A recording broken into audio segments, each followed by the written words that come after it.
Hello, welcome to Unicorn Princess Tarot. So, ito po yung reading natin for Water Sign, Cancer, Scorpio, Pisces. Take only what resonates, guys. Hindi po ito magre-resonate sa lahat. So, kunin mo lang yung mga messages na magre-resonate para sa'yo. Kung hindi ka pa nakaka-subscribe sa ating channel, pahit na lang ng subscribe button, notification bell. Ma-appreciate ko po lahat ng likes, comments, and shares. If you want, pwede kang magpa-personal reading kay Jing Tarot Reader. Search mo na lang siya sa Facebook. Yan, siya yung pwedeng magbigay ng personal reading sa'yo. So, hopefully, mag-iwan ka ng comment sa baba at mag-like dito sa pinaka-video na ito. Sobrang nagpapakita po yan ng malaking suporta sa akin. Sobrang na-appreciate ko po. Maraming salamat, guys, sa mga patuloy na sumusuporta sa akin. Sa mga hindi pa, hopefully, no, bigyan din kita ng guidance. So, yeah, this is for Water Sign, Cancer, Scorpio, Pisces. Let's start your love reading. Main energy mo, you do have here the Seven of Cups. Yeah, that is your water sign. Clarified by the Four of Coins. And yung sa person mo naman, Five of Swords, Nine of Cups, and the Ace of Swords. Situation ninyo ngayon, you do have here the Devil. Okay. So, sa nakikita natin dito with the Seven of Cups, I feel like gusto mo tong taong to eh. And pwede may mga, I don't know kung ikaw ba yung tipo ng tao na mahilig kang mag-crush or mahilig kang magkagusto sa iba, yung marami. You know, kasi meron yung pag nagka-crush, isa lang. Pero maybe this is you na kung magkagusto ka marami. And at the Four of Coins, yung iba sa inyo, ang focus mo is pag-iipon, sarili mo, pera, ganun. Pero gusto mo yung taong to. Yung person na to with the Five of Swords, I feel like meron siyang mga stress ngayon.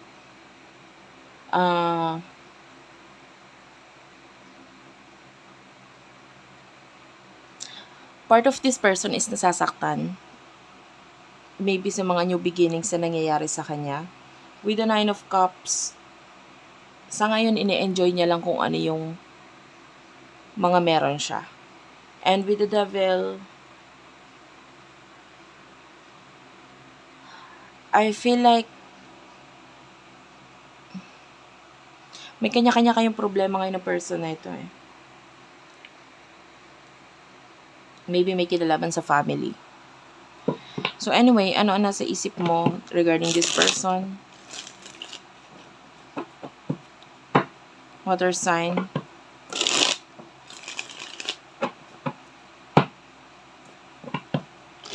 And ano rin yung nasa isip niya para sa'yo? For water sign, please. Cancer, Scorpio, Pisces. By the way, nakakaamoy ako ng suka. This could be your reading.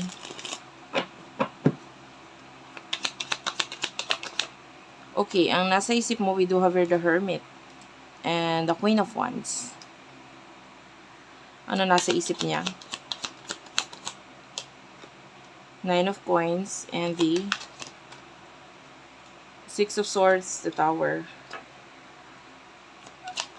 Mutual energy, we do have here the Six of Cups. Bottom of the deck is the Justice card, Libra energy. So, I feel like ang nasa isip mo is you want to be alone sa ngayon. Gusto mo muna pa pag-isa. If you're single, I don't feel like looking for love ka. Gusto mo lang yung person mo pero hindi naman siya yung parang ayaw mo pa muna sa ngayon. Ayaw mo na muna sa ngayon. And we do have a Queen of Wands. For some of you, pinag-iisipan mo yung mga sinasabi sa'yo ng mga tao sa paligid mo. Maybe advice or whatsoever. And then, yung person mo is, ang nasa isip niya is the Nine of Coins. That is money. This is your person focusing sa I feel like nakikipag-communicate siya sa kanyang friends na pwedeng may kinalaman sa pera din. Pero, there's some kind of ending na pinagdadaanan or may nag-end dito sa person na ito, which is a situation na pwedeng sa ngayon nagmo-move on yung person mo dito sa bagay na to. So, ito yung iniisip niya. mag-focus na lang ako sa pera. Kasi kung ano man to nag-end na to, ayoko nang isipin to. Parang ganun. And then, ang mutual energy sa inyo is the Six of Cups. Masaya kayo sa mga tao sa paligid nyo. Mga kaibigan nyo na pwedeng in a relationship sila pero masaya sila. Parang ganun. And, hindi ko na, part of you is medyo naiinggit pero hindi ko nakikitang ipupush mo na magkaroon ng relationship dahil lang naiinggit ka sa mga taong to. So, emotions, your emotions and your person's emotions towards you.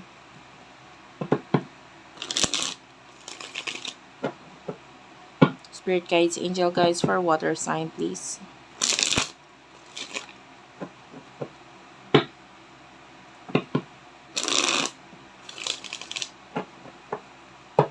For water sign, please.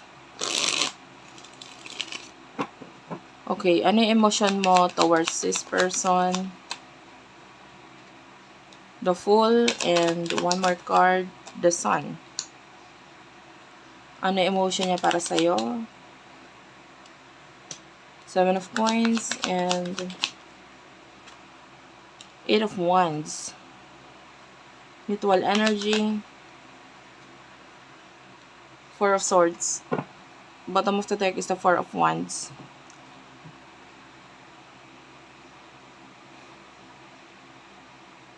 I feel like sa ngayon masaya ka naman eh. Basta ang focus mo lang mga new beginning sa buhay mo.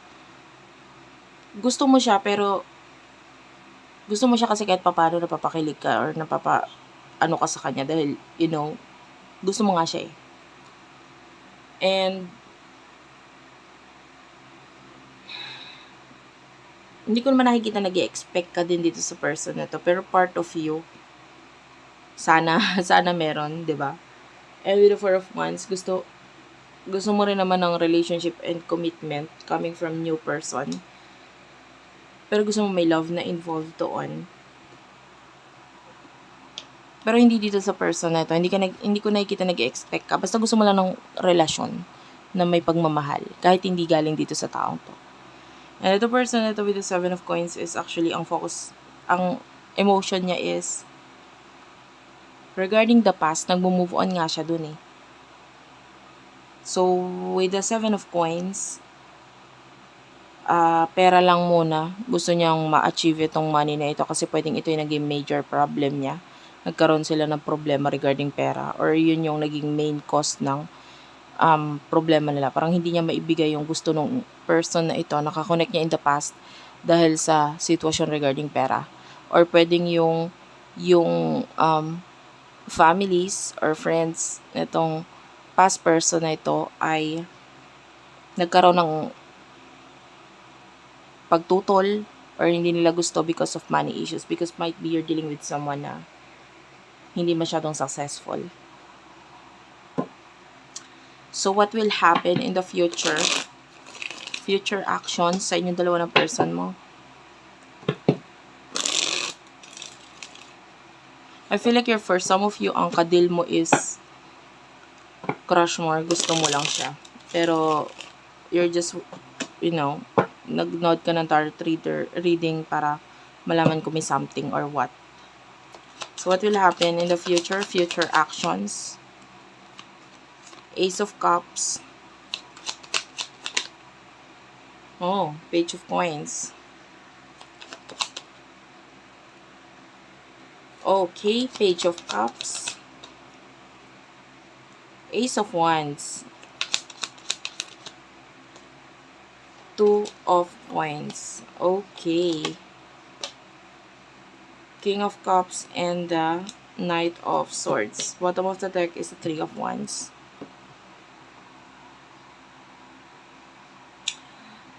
For some of you, this is a future person. Nakakita ko na pagta-travel sa'yo. With the Ace of Cups, pwedeng may bagong offer ng love sa'yo. And the answer is yes or no.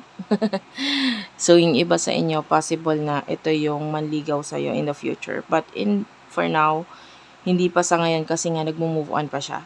Pero in the future, pag naging okay na siya, the Ace of Wands, possible mag-take ng action itong person na ito. And can you see this? This is a beautiful card. Pwedeng mag-offer itong person na ito sa'yo ng commitment, or pwedeng manligaw siya sa'yo if you're a woman, or, LGBTQIA+ are welcome. So, pwedeng mag-offer or manligaw sa'yo itong person na ito. And, yung iba sa inyo pwedeng maging cold ka or hindi mo iparamdam sa kanya, ipakita sa kanya agad na gusto mo siya, no? Maybe magkuha ka pa ng mga sign, no? And with the King of Coins, yeah, I feel like this person wants to offer you this because nakikita ka niya as the King of Coins. You are already stable. You are someone na gusto ko, kasi yun yung kulang sa kanya, stability. And then, pwedeng nakikita niya sa'yo yung stability. So, pwedeng mag-offer siya sa'yo ng commitment, relationship, or what. Kasi nakikita ka niya, stable ka. Parang ganon. And with the Two of Coins, I can see a long distance connection sa inyo ng person na ito, but possible lang relationship. Nasa sayo yun eh. Nasa sayo yun. Ikaw ang may hawak kung i-accept mo or hindi. Pero the advice for you is to think twice. Magdalawang isip ka. Especially nga kung hindi pa siya ganun ka-stable, dahil pwedeng yun yung habol niya. So, thank you for watching. I love you all and bye-bye.